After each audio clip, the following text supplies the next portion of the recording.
네, 오늘 이제 제목은 십자가의 도. 이게 좀 이게 도라고 하는 이 표현이 조금 제 느낌에 좀 생소했습니다. 특별했습니다. 근데 성경에 십자가의 도라고 이야기했더라고요. 근데 혹시 도라고 하면 이런 거 있지 않습니까? 도를 아십니까? 이거 들어보셨죠? 네, 여러분 따라다니면서 도를 아십니까? 이게 도가 뭘까? 십자가의 돌, 도, 이게 길, 뭐 이런 의미인데 이 십자가의 도란 십자가가 가르쳐 주는 그 메시지, 그러니까 십자가가 말하는 그 메시지를 이야기하고 있습니다. 십자가의 도라고 하는 이 표현이 어디에 나오냐면 우리 고린도 전서에 나오거든요. 그래서 오늘 여러분들과 함께 고린도 전서에서 사도 바울이 우리에게 가르쳐 주는 십자가의 도에 대해서 우리 같이 배워보도록 하겠습니다. 그리고 이것을 나한테 어떻게 적용해야 할지 우리 그것을 같이 생각해 보도록 하겠습니다. 먼저 고린도 교회에 대해서 조금 이제 이해를 할 필요가 있는데요.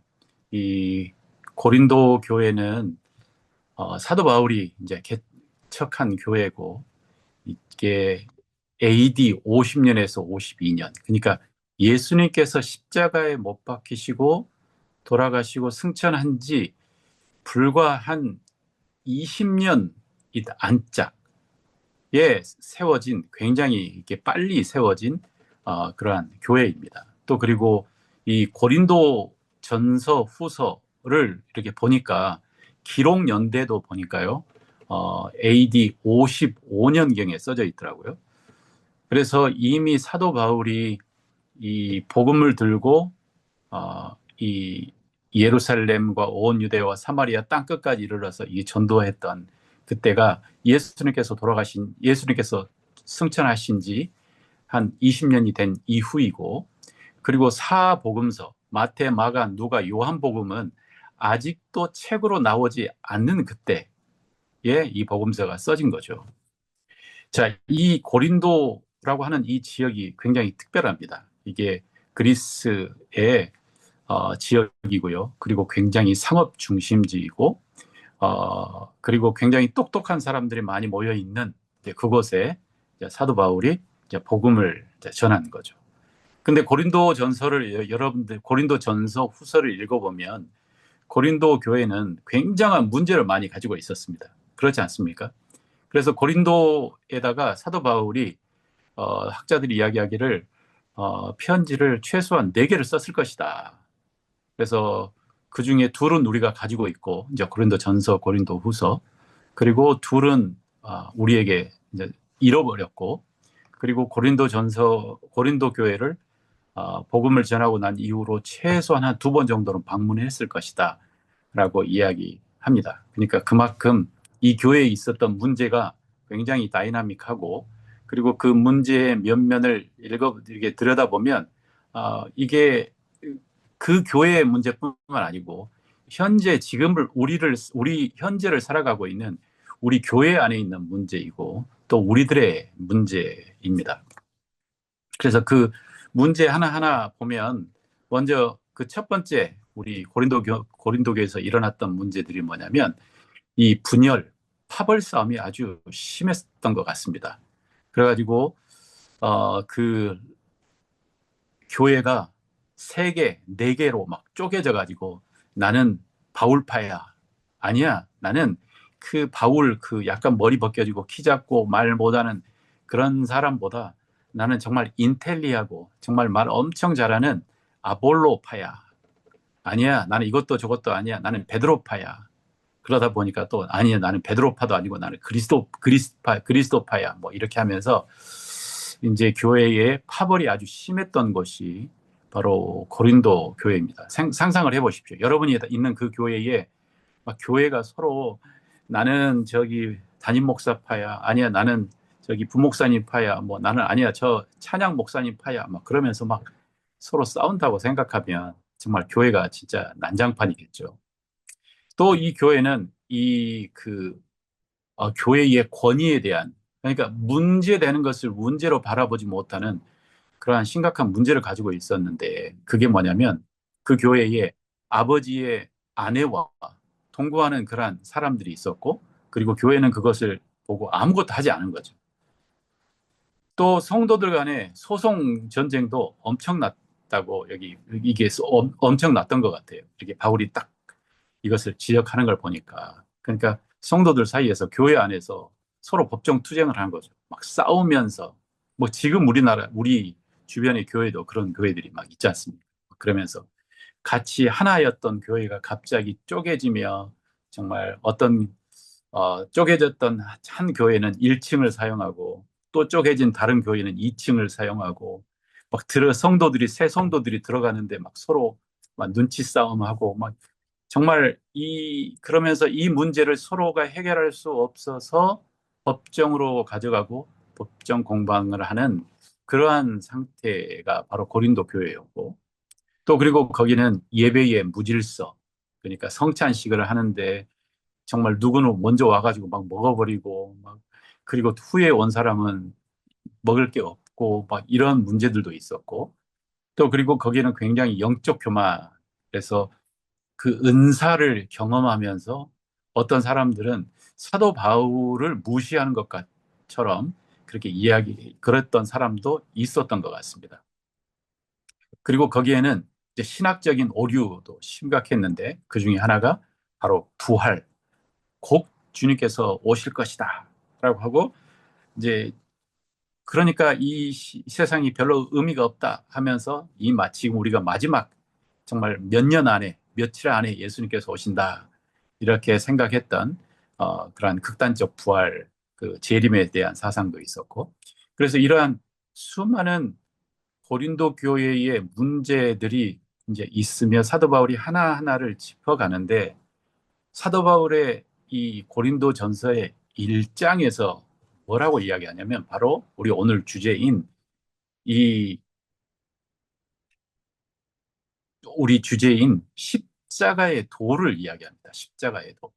그러니까 저는 이것을 그냥 성경에 뭐 사도 바울의 편지 속에 들어가 있는 뭐 한 것이 하나라니 이렇게 생각을 했는데 이게 고린도 전서를 쭉 읽어보면서 이제 마음이 들었냐면 어떤 생각이 들었냐면 아, 이 교회에 수많은 문제들이 있는데 이 문제의 핵심적인 문제는 뭐냐면 십자가의 도를 이 사람들이 놓쳐버린 것이 문제의 핵심적인 문제구나 한 거죠. 수백 가지의 문제가 있는데 그 수백 가지의 문제의 그 뿌리를 타고 들어가니 결국은 뭐냐면 이 사람들이 십자가의 도를 잃어버린 거죠. 십자가의 도를 잃어버렸다. 저는 이 십자가를 설명할 때마다 제 안에 이게 그 내면에 약간 긴장감이 있습니다. 놀랍지 않습니까? 지금도 제 안에 있는 긴장감 중에 하나는 뭐냐면 이미 다 잘 알고 있는데 그러니까 또 이것을 이야기하면 우리 듣는 사람들이 별로 재미없을까 봐라고 하는 생각이 하나 있고요. 그리고 이 십자가의 도를 설명하면서 저에게 이걸 설명할 그 표현이 그러니까 저는 이제 기질상으로 저의 성향은 잘 설명하고 싶거든요. 그런데 십자가의 도를 이야기할 때는 설명보다는 그냥 선포를 해야 하는 그러한 메시지로서 제 안에 늘 이렇게 긴장감이 있습니다. 그리고 이 십자가의 도를 지금 제가 생각하면서도 과연 이것이 이 현대 삶을 살아가는데 나에게 어떤 필요가 있을까? 약간 이런 생각들이 중간에 싹싹 지나가기도 해요. 아마 그 사람들에게도 이제 예수님의 십자가의 죽으심으로 우리가 받은 그 복음에 대해서 전달할 때 은혜를 받고 눈물을 흘리고 그다음에 구원을 받았겠지만 이 교회도 어느 시간이 지나면서 무엇을 잃어버리기 시작했냐면 그 십자가의 예수 그리스도의 십자가의 메시지를 상실하면서 이러한 문제들이 일어나지 않았을까라는 라고 사도 바울은 진단했을 것이다. 사도 바울은 진단한 거죠. 그러니까 그가 본 모든 문제에 이 교회에 본 문제의 핵심의 그 뿌리는 뭐냐면, 진단은 뭐냐면, 이 사람들이 십자가의 도를 잃어버렸다. 그래서 고린도전서 1장, 2장, 3장 쭉 가면 이 십자가의 도를 보고 생각하면서 이 성경을 읽잖아요. 그러면 이해가 돼요. 이해가 돼요. 고린도전서 1장 18절에 이렇게 이야기합니다. 십자가의 도가 멸망하는 자들에게는 미련한 것이요 구원을 받는 우리에게는 하나님의 능력이라. 자, 십자가의 도가 멸망하는 자들에게는 미련한 것이래요. 미련한 것. 그렇지만 구원을 받는 우리에게는 하나님의 능력이라. 여러분도 동의하시죠? 그죠? 여러분에게, 우리에게 이 십자가라고 하는 십자가는, 그리고 그 십자가에서 주어지는 그 메시지는 우리에게 하나님의 능력이다 라고 이렇게 사도 바울이 표현을 합니다. 또 그리고 그 좀 더 밑으로 가면 좀 더 이렇게 이야기합니다. 우리는 십자가에 못 박힌 그리스도를 전하니 라고 하면서 십자가의 도에 대해서 사람들이 이것을 어떻게 받아들이는지 또 사도 바울이 표현합니다. 뭐라고 하냐면 유대인들에게는 뭡니까? 거리끼는 것이다. 걸림돌인 거죠. 이 십자가라고 하는 것이 유태인들 또는 종교인들에게 걸림돌이다. 그러니까 가다가 돌뿌리에 걸려서 넘어지는 것처럼 십자가는 그들에게 걸림돌인 거죠.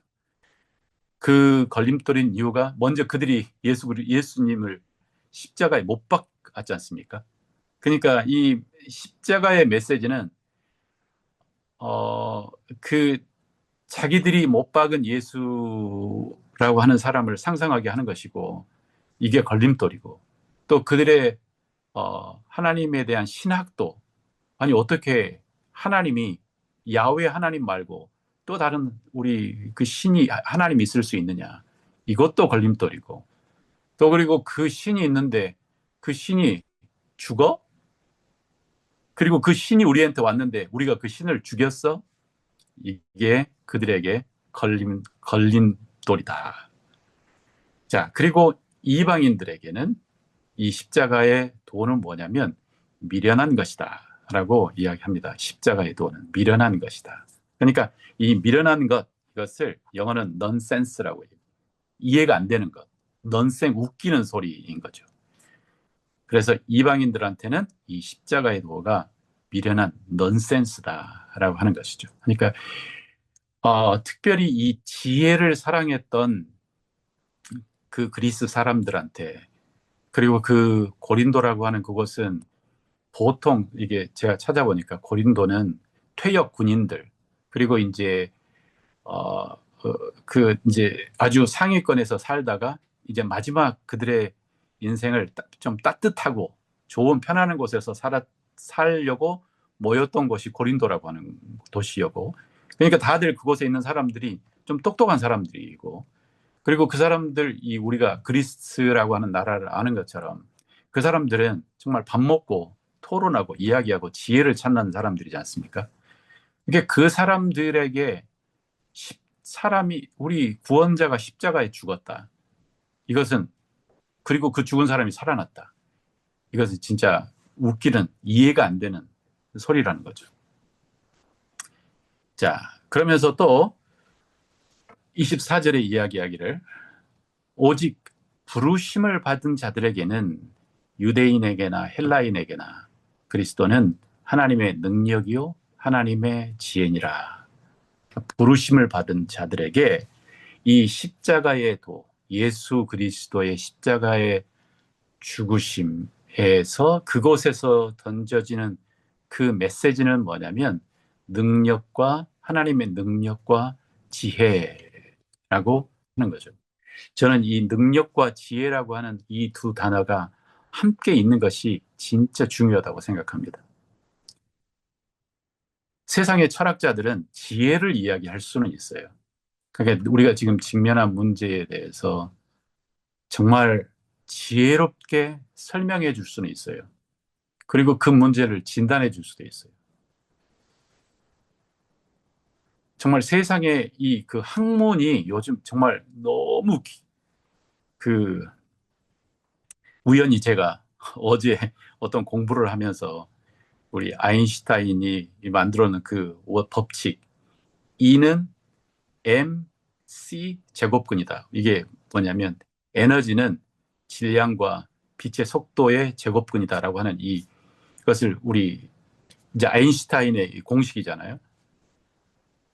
와, 이 아인슈타인이라고 하는 이 사람은 그 우주의 그 비밀과 그 신비를 그 짧은 공식 하나로 딱 설명을 한 거예요. 또 우리 철학자 그리고 그 뒤에 우리 스티브 호킨이라고 하는 그 사람도 우리가 아는 것처럼 유계리 걸리신 분, 그분도 그 아인슈타인의 그 공식으로 우주의 블랙홀과 우주를 설명을 하는 이 정말 놀라운 사람들인 거죠. 놀라운 지혜. 그러나 문제는 뭐냐면 지혜는 많지만 문제를 해결할 그 능력은 없는 거죠. 능력. 그런데 이 십자가라고 하는 그 메시지 안에는 능력과 지혜가 함께 있는 것입니다. 그러니까 누군가 나에 대해서 나의 지금 내 우울함의 문제에 대해서 막 설명도 하고 이야기를 해주지만 정작 나의 문제를 해결하고 고치 그 능력은 아무도 갖고 있지 않고 그 능력이 바로 어디에 들어있냐면 바로 이 예수 그리스도의 십자가 안에 있다는 것입니다. 그리스도의 십자가 안에. 그래서 사도 바울이 이야기하기를 부르심을 받은 자들에게는 유태인이나 헬라인이나 그리스도는 하나님의 능력이요 하나님의 지혜라. 이것을 1장에다가 이렇게 다 써놨어요. 그러면서 이제 한 장 한 장 이렇게 문제에 대해서 언급을 하는데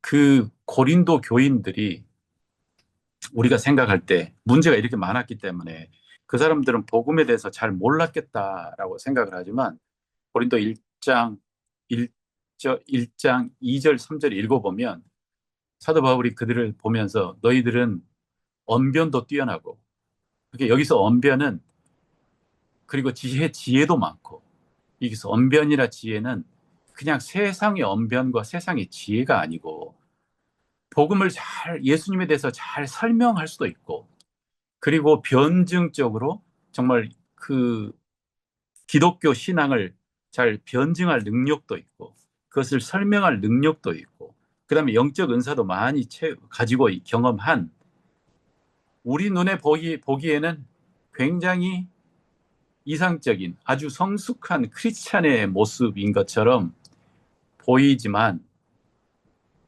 사도 바울이 그 교회를 봤을 때 그들이 같이 경험하고 있는 그러한 은혜와 그러한 것과는 정말 다르게 드러나는 이 문제를 보면서 사도 바울이 딱 진단하기를 너희들은 예수 그리스도의 십자가의 능력을 놓쳤다, 잃었다. 어쩌면 요한계시록에서 예배소 교회를 향한 하나님의 표현이 너는 첫사랑을 잃었다라고 하는 것처럼 십자가의 능력을 잃음으로써 일어나는 그 모든 것들이 바로 십자가의 그 지혜, 십자가의 능력을 잃음으로써 일어난 문제들이다. 이렇게 설명을 하고 있습니다. 십자가의 도, 그래서 사도 바울이 이야기한 것은 바로 하나님의 지혜다. 하나님의 지혜. 이 하나님의 지혜는 우리 이 고린도 전서에서 읽으면 이것은 세상의 지혜로 이해되는 것이 절대로 아니다. 그러니까 이 십자가 그리고 십자가에서 주어지는 이 메시지는 세상의 인간적인 이성의 한계를 뛰어넘어가는 사람의 지혜로는 알 수 없는 이것은 하나님의 지혜, 초월적인 지혜인 것이고 그리고 이 십자가의 도는 바로 이 십자가의 그 메시지는 뭐냐면 하나님의 능력이 들어 있어서 변화시키시고 해방시키시고 자유케 하시는 그 능력이 들어가 있는 것이 하나님의 능력이다. 그러나 세상 사람들에게는 이것은 거리끼는 것이고 미련한 것이고 미련한 것이다. 그래서 우리는 이제 생각을 해볼 필요가 있겠죠. 왜 십자가에 대한 생각이 이렇게 다를까? 세상 사람과 또 그리고 예수님을 믿는 사람과 또 사도 바울이 바로 이 설명을 합니다. 고린도전서 2장 14절. 이제 우리 보통 이야기는 세 종류의 사람 이야기하죠. 14절에 이렇게 이야기합니다. 육에 속한 사람은 하나님의 성령의 일들을 받지 아니하나니 이는 그것들이 그러니까 그에게는 어리석게 보이며 또 그는 그것들을 알 수도 없나니 이러한 일은 영적으로 분별되기 때문이다. 라고 하는 거예요. 그러면서 여기서 나온 이 표현이 뭐냐면 육에 속한 사람이에요. 육에 속한 사람. 이것을 푸시케라고 하는 단어를 사용해서 육에 속한 사람, 또 자연인, 내추럴, 맨, 뭐 이렇게 이야기하더라고요. 그러니까 이 사람은 어떤 사람이냐면 성령님이 그 안에 있지 않는 하나님과 분리된 사람인 거죠. 그래서 이 사람들의 그 이성적인 한계는 뭐냐면 하나님의 일, 특별히 이 십자가의 도는 그들의 이성으로 이해할 수 없는 그러한 메시지. 그래서 그들에게는 이게 어떻게 보이냐면 이것은 어리석은 것, 넌센스. 영어로는 또 foolishness, 바보 같은 것. 또 그것을 알 수도 없다. 이걸 알 수 있는 능력도 없다. 그 이유는 뭐냐면 이 십자가의 도와 이 성령의 역사는 영적으로만 분별되는 것이다. 그러니까 영적으로 분별되는 지식이 있다는 겁니다. 영적으로 분별되는 지식이 있다. 그게 뭐냐면 바로 십자가의 도, 성령님의 은혜, 이런 것은 영적으로 분별되는 지식이에요. 여러분들도 우리 그 믿지 않는 사람들과 대화를 해보면 이거 우리가 너무 다 잘 알지 않습니까? 그러니까 나에게는 너무나 은혜인데 그 사람은 정말 이해하지 못하는, 우리 가족 중에 믿지 않는 사람이고도 내가 정말 너무나 이것은 하나님의 사랑이고 하나님의 은혜인데 십자가에 대해서 이야기하면 옆에 있는 사람이 야 너는 왜 십자가를 생각할 때마다 정말 너 이상하다, 눈물을 흘리냐, 뭐 이렇게 이야기할 수도 있고. 그래서 이 육에 속한 사람, 성령이 그 안에 있지 않은 사람에게 십자가의 도는 넌센스다, 풀리시네스다 라고 이제 사도 바울이 좀 더 이에게 설명을 해 주십니다. 그리고 또 이야기하냐면 그런데 또 이런 사람도 있어. 그 사람은 뭐냐면 신령한 사람들이야. 신령한 사람. 아니, 우리 표현에 신령한, 이게서 약간 도통한 우리 도교의 어떤 뭐 그런 게 아니야. 신령한, 이것은 성령님이 함께 하시는 사람. 모든 것을 여기서는 판단하나 자기는 아무에게도 판단을 받지 아니하느니라. 누가 주의 마음을 알아서 주를 가르치겠느냐. 그러나 우리가 그리스도의 마음을 가졌느니라. 와, 놀랍지 않습니까? 이 성령 하나님이 우리와 함께 하시면서 우리가 하나님의 관점을 가진 거죠. 하나님의 관점. 그래서 이 신령한 자, 성령, 뉴마라고 해서 성령이 내주하시는 자는 모든 것을 판단한다. 이게 뭐냐면 초월적인 관점을 가지고 있는 거예요. 우리 인간의 이성의 한계, 이성이라고 하는 것을 더 초월한 하나님의 눈으로 볼 수 있는 그 관점을, 그 능력을 우리가 가지고 있는 것입니다. 우리가 여러분들이 예수님을 나의 구주, 나의 하나님으로 영접하신 여러분 안에 성령님이 함께 하신다고 하는 것은 우리가 세상 사람들이 이해하지 못한 더 초월적이고 더 높이 있는 눈으로 우리는 세상을 분별할 수 있는, 판단할 수 있는 하나님의 관점을 우리가 가진 거죠. 자, 그런데 이제 문제는 이 세 번째 사람입니다. 고린도전서 3장 1절에 이제 이야기가 나옵니다.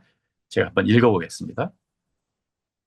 형제들아, 내가 신령한 자들을 대함과 같이 너희에게 말할 수가 없어서 육신에 속한 자, 곧 그리스도 안에서 어린 아이들을 대함과 같이 하노라. 자, 이 사람이 바로 이제 어쩌면 여러분과 나, 이 사람이 바로 누구냐면 바로 어, 고린도 교회의 교인인 거예요. 예수님을 영접했고 성령님이 그 안에 계시지만 사도 바울이 볼 때, 내가 볼 때 너희들은 육신에 속한 자다. 육신에 속한 자다. 이게 사르크스, 이 몸에 속한 자다. 그래서 이것을 육체, 살. 그래서 영어 성경은 worldly, 세상적인. 그리고 여기는 어린아이와 같은 이러한 사람인 거죠. 이러한 사람들. 그러니까 너희가 육신에 속한 어린아이 같은 세상적인 그러한 사람이라고 내가 이야기하는 이유는 뭐냐면 그 다음에 3절에 이야기하기를 너희는 아직도 육신에 속한 자로다. 너희 가운데 시기와 분쟁이 있으니 어찌 육신에 속하여 사람을 따라 행함이 아니리요? 라고 이렇게 이야기하고 있습니다. 그런데 그들이 가지고 있는 성경적인 지식이나 그다음에 그들이 체험한 성령님의 은사나 가지고 있는 은사나 그다음에 그들의 정말 언변술이나 이런 것을 이야기하면서 마치 이 사람은 정말 성령 충만한 사람인 것 같아. 이 사람은 정말 성경을 잘 아는 사람이야. 라고 이야기하지만 사도 바울의 평가는 뭐냐면 너희들 안에 시기와 분쟁이 있느냐? 그러면 너희는 육신에 속한 사람이다. 라고 이렇게 이야기한 거죠. 아니, 미성숙한 사람인 거죠. 어린아이와 같은 거죠. 우리 그런 사람 있지 않습니까? 그러니까 목사님들도 서로 막 교회 안에서 싸운 것은 이 내가 아무리 성경을 많이 알고 성경의 지식을 가지고 있더라도 내 내면에 그리스도의 십자가의 메시지를 내가 깊이 이해하고 그 다음에 성숙이 일어나는 것과는 또 다른 문제인 것 같아요. 또 다른 문제. 그래서 목사인 육신에 속한 사람이 어린아이가 있을 수 있어요. 장로인 교회를 수십 년을 다닌 그러나 육신에 속한 사람이 있을 수가 있고 그죠? 그래서 그것은 뭐냐면 바로 너희 안에 시기와 분쟁이 있다. 갈등이 있는 거죠. 갈등. 그래서 시기와 분쟁이 있다는 것이 바로 육신에 속했다는 증거입니다. 육신에 속했다. 육신은 자. 그래서 이 시기와 분쟁을 우리가 꼭 이제 이것을 우리 내적 치유적인 관점으로 이렇게 들여다볼 때에 이것이 그 고린도 교회 안에 있는 사람들이 서로 싸웠다라고 그렇게만 적용한 것뿐만 아니라 시기와 분쟁은 우리가 내 내면의 갈등에도 우리가 적용할 수가 있습니다. 내 내면에. 내가 어떤 영역에서는 하나님을 진짜 신뢰하고 하나님을 잘 예수 그리스도를 따르며 그리고 어떤 영역에서는 십자가의 능력을 내가 경험하는 부분도 있지만 그러나 어떤 영역에서는 내 안에 내적인 갈등이 있는 영역들이 있을 수 있다는 거죠. 그래서 우리 그 내적 치유 하면은 이런 그림이 제가 AI로 그리라고 그랬더니 이렇게 그려놨더라고요. 처음에는 그림이 좀 더 무서웠습니다. 근데 그나마 이 정도로. 그러니까 내가 예수님을 영접을 하고 난 후로 내 안에 나의 어떤 생각은 하나님의 지혜로 성령님의 도우심으로 인해서 그 십자가의 가치관으로 내 안에 변화되는 것들이 있는 반면에 아직도 내 안에는 육신적인 그러니까 세상적인 가치관에 강하게 붙잡혀 있어서 그 십자가의 그 메시지가 내 안에 이해되지 못하고 바보 같은 소리 같이 들리고 그 다음에 내 안에 걸리는 돌같이 들리는 그러한 영역이 있다는 거예요. 아니, 내 자신을 생각해도 그래요. 아니, 어떤 영역은 내가 정말 십자가를 보면 눈물을 흘리는 그 감동의 포인트가 있어요. 그렇지만 뭐 지금은 더 주님을 더, 네. 그렇지만 어떤 영역에서는 아직도 내가 놓치고 싶지 않는 부분이 있어요. 그리고 어떤 영역에서는 아직도 나를 건들면 내 안에 시기와 질투와 분노가 폭발하는 부분들이 있어요. 그리고 어떤 그 시기와 분노가 폭발하는 그것이 결국 나의 가정에, 나의 교회 속에 드러나게 되는 것이죠. 우리 우리가 이 이제 성경 우리 읽으면서 우리 전반부에 유대인들에게는 거치는 돌이요. 그다음에 이방인들에게는 어, 미련한 것이다. 이해하지도 못한다. 라고 이야기를 했지만 이것은 그들에게만 적용되는 게 아니고 내 안에도 유태인 같은 이방인 같은 생각의 영역이 있더라. 그래서 그 이방인 같은 유태인 같은 그러한 생각의 영역들이 십자가의 그 도를 반대하고 이해하지도 못하고 그다음에 이게 받아들이지도 못하는 그러한 영역들이 있는 거죠. 그래서 이러한 영역들을 내가 이해할 필요가 있어요. 그래서 이 안에 내면의 충돌, 그래서 내 안에 시기와 분쟁이 존재한다는 것을 나는 이해할 필요가 있는 것 같아요. 그러니까 하나님의 은혜로 내가 하나님의 지혜를 받은 부분도 있지만 아직도 내 안에는 내가 놓지 못하는 거죠. 그래서 세상의 철학과 세상의 도, 그다음에 세상의 가치관으로 꽉 붙잡고 있어서 이 둘이 충돌하는 내 안에 그런 영역이 있고 그리고 내 안에 아직 자연적인 영역은 십자가의 도가 정말 이해되지 않는 부분이 있다. 그럼 이걸 어떻게 해야 되느냐? 성령님께서 깨닫게 해 주셔야 된다. 성령님께서 깨닫게 해 주셔야 된다. 이러함으로써 우리 안에 내면의 갈등이 일어나는 것이 바로 우리가 지금 처해 있는 상황이다. 자, 그래서 저는 이제 십자가의 도가 그럼 구체적으로 뭘까? 다시 한번 리마인딩, 다시 한번 생각해 볼 필요가 있다. 십자가의 도. 십자가에서 이야기하는 그 메시지가 뭘까? 제 개인적으로 십자가에서. 그러면서 이렇게 이건 제 간증입니다. 이건 어쩌면 여러분들의 간증일 거라고 생각합니다. 저는 십자가를 통해서 진짜 나의 문제가 무엇인지, 그리고 내 문제의 대가가 무엇인지 진짜 알게 되었습니다.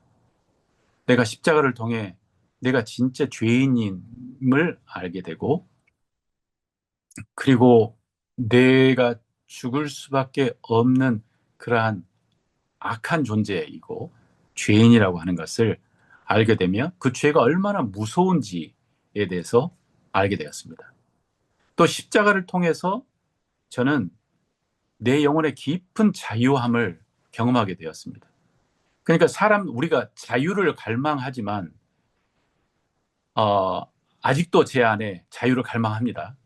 그렇지만 제 삶을 통해 정말 진정한 자유, 내 마음속에 가지고 있는 것과 주변의 상황과는 상관없는 정말 깊은 자유는 내가 예수 그리스도의 십자가 앞에 있었을 때 내가 죄에서 완전히 해방됐다고 하는 이 메시지가 이게 이해가 안 되는 부분이에요. 인간의 지혜로는. 그러나 하나님의 지혜로 내 안에 이것이 다가왔을 때 저는 진짜 깊은 눈물을 흘렸습니다. 그러니까 이것은 하나님께서 가르쳐 주신 지혜인 거죠. 그리고 이 십자가를 통해서 하나님께서 저한테 정말 계시적으로 보여주는 건 뭐냐면 바로 하나님의 사랑이에요. 하나님의 사랑. 아니, 하나님의 사랑에 대해서 우리가 어떻게 알 수 있을까요? 그렇지 않습니까? 하나님이 나를 이렇게 사랑한다라고 하는 게 문자적으로 써져 있는데 이게 뭐 성경을 수백 번 통독한다고 그래서 이게 하나님의 사랑이 내가 알아지는 게 아니더라고요. 하나님의 사랑이.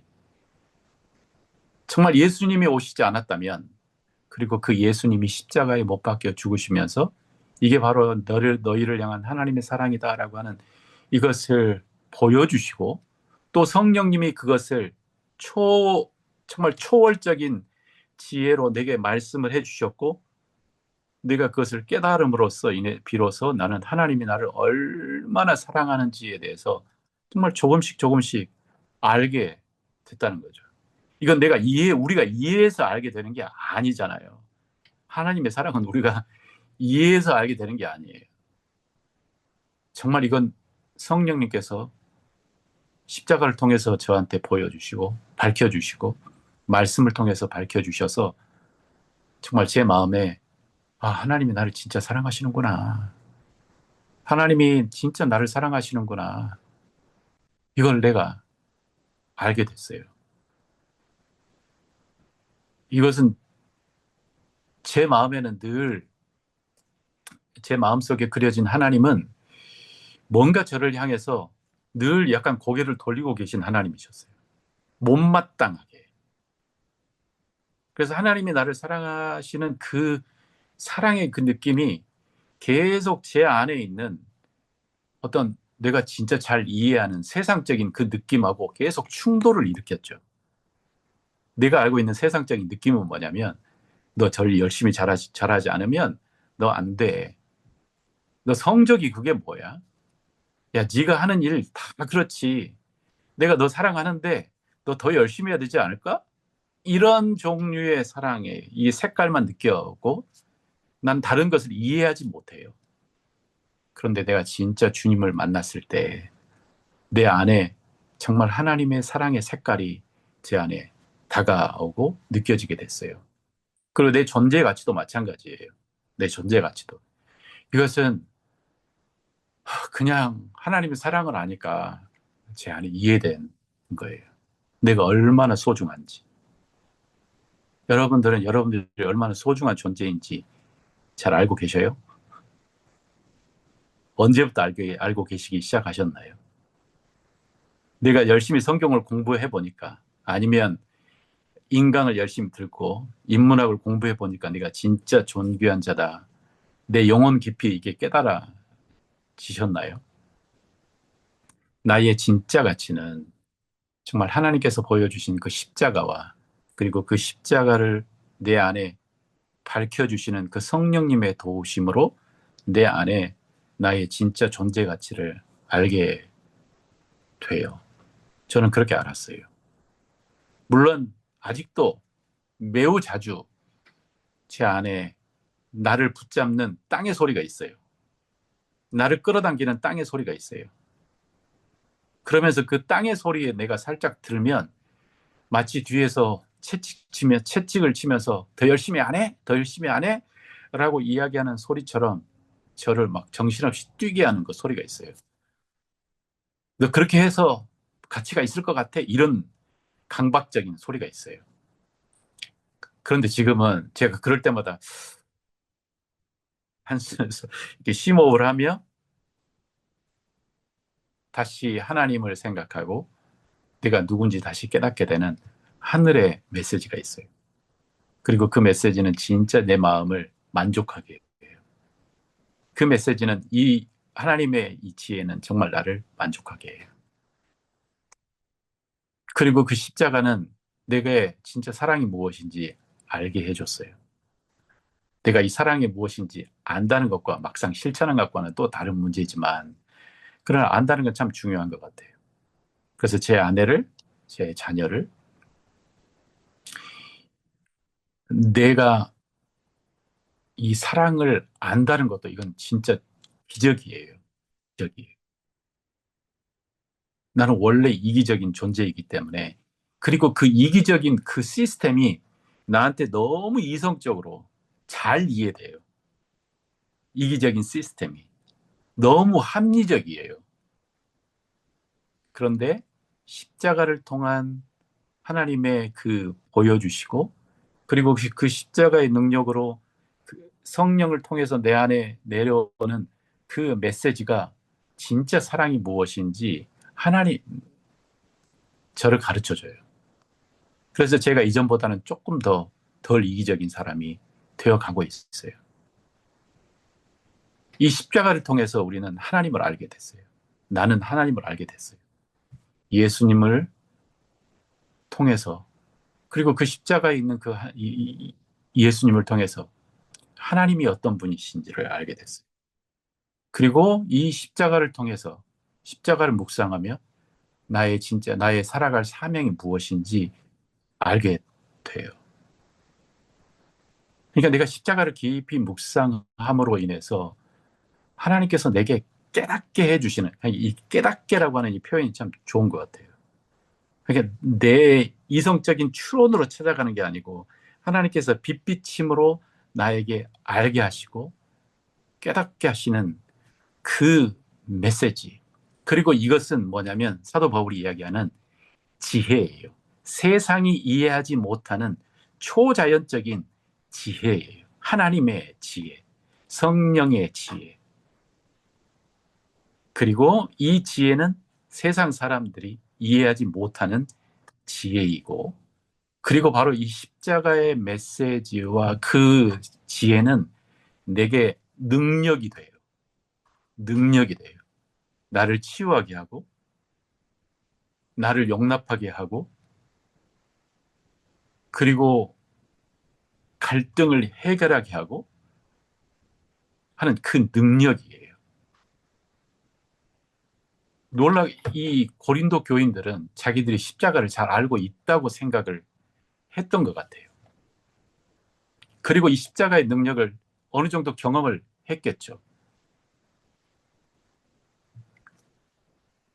그러다가 십자가가 어느 순간 당연한 것이 되고 그것에서 점점 떨어지면 우리의 이해 습관, 이해 생각이 우리에게 또 말을 걸어옵니다. 십자가에 대해서 이해하지 못하게 합니다. 이제는 다 알아버린 것처럼 뚜껑을 덮으라고 이야기합니다.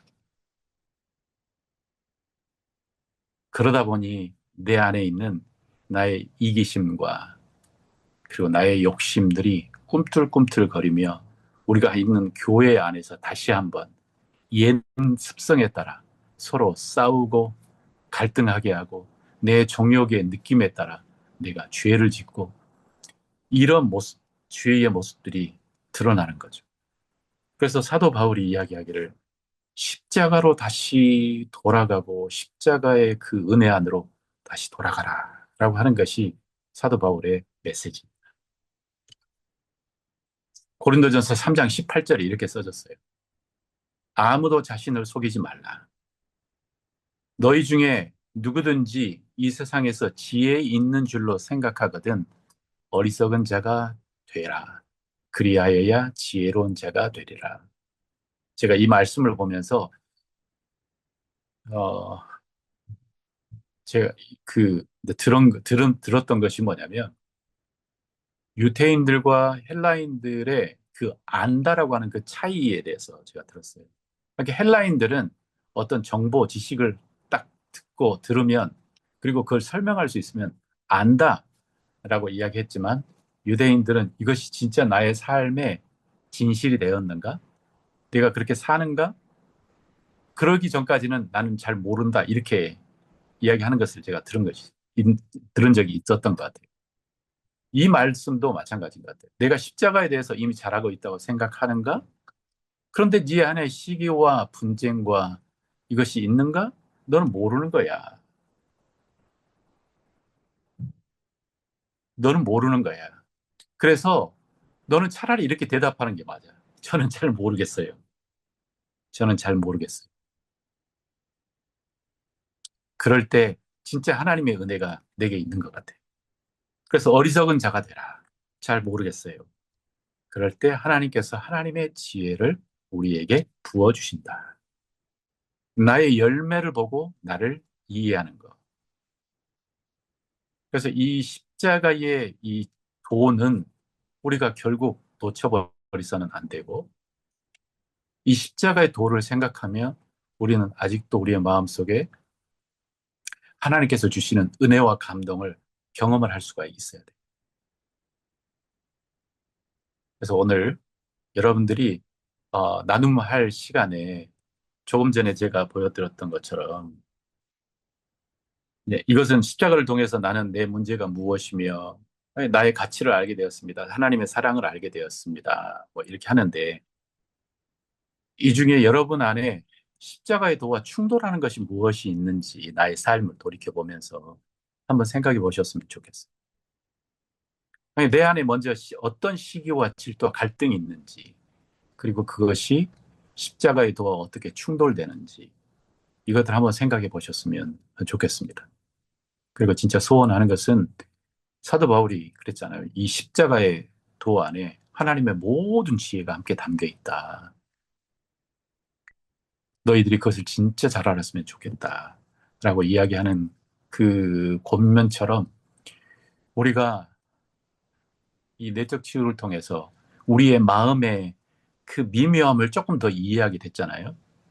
그러니까 어떤 사람은 이 마음의 미묘함을 아니까 이제 내 문제의 갈등은 내가 이렇게 상담이나 이런 걸 통해서 이제 알 수 있겠다.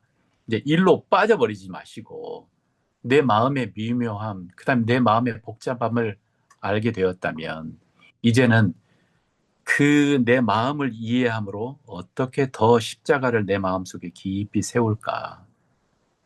십자가의 그 복음이 내 안에 더 깊이 세워질 수 있도록 우리가 그렇게 성숙해 나갔으면 좋겠고, 그리고 이 십자가의 도 안에 담겨 있는 그 놀라운 비밀이 여러분과 제 것이 되었으면 좋겠습니다.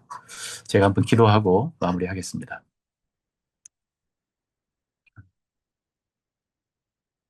아버지 하나님, 주님을 찬양하며 주님을 경배합니다. 십자가에 못 박히신 예수 그리스도, 그리고 그 십자가에서 전달되는 그 지혜, 세상이 이해하지 못하는 지혜. 그러나 구원받은 우리에게는 하나님의 지혜이며 또 하나님의 능력입니다. 하나님 아버지, 우리가 다시 한번 이 기회를 통해서 그 십자가의 그 능력을 경험하게 하여 주시고, 하나님 아버지, 우리의 마음에 울림이 있게 하여 주시고, 정말 십자가로 감사하게 하여 주시기를 소원합니다. 감사합니다. 예수님의 이름으로 기도합니다. 아멘.